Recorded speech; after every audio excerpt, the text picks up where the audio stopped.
Well, Akkufo yama obi biara akwaba Edba Express TV so eya wo son for lucky now na me ade ahyem no do for mesraw subscribe like share comment to your YouTube post no send be your latest update bia won sa obey dey ebe kan me da say abrati your friend say is state killer yes abrati your friend ono bo sampata mape yes abrati edit straight up message media kwa microphobia omo criticize no titru Shatawale any abrati your friend say sa kwade and say Abra Peace FM entertainment review so na top seed hit maker abrati any papa friend say kwesi abuaje aji wona gua no omo toto na no nyina ne say omo say Ghana ha de omo susu say wono abrati friend say Bwoy oyobi anakoma ha no pa enchebia na nakoma ye den sorry and 1 minute no atwent you 1 minute no atwent second 1 minute na watwene nsa e de abo obi asomum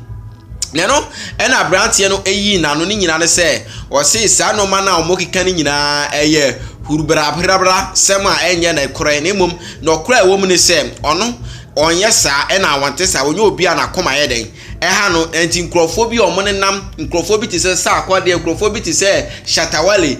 o mokika se ono nakoma ha no de enye na okora se ono nakoma ye den ha no de ti amedi o mu di hye ho ne se Angel Town manager for sa akwade and a big review sa no ma we nyina de baaye e ma tokwa si sa akwade ni Bwoy antem and Bwoy so VGM award on Shatawale su ko twutuo e ma Ghana force dabi akwa we de wakoma ye den how abrante friend say Bwoy one god again say nya de say na akoma ye den ha no na mom abrante friend say abodam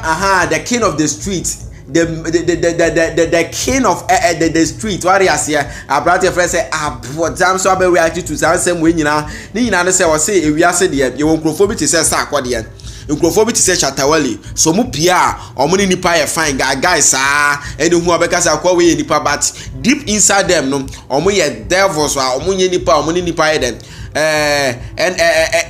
green emom ono ne de ye was say nipa ono hu reality e woni mu e wa Ghana music industry ni mu e ya abrante e friend say Bwoy dey ntia wa kasa wa say Bwoy ni nipa ono abodam atimi aboa no kwa kese aboa no a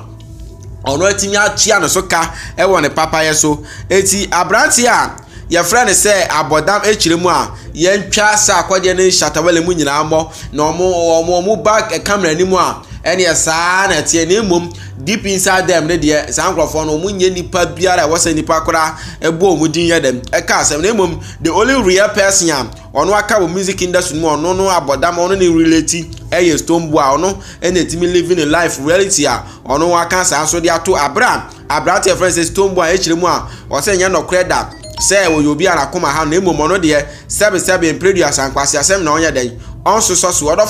subscribe to this YouTube channel and what you see like share comment it to your YouTube post to send your latest update via also sabe dey ebe kama na wase makra bye bye.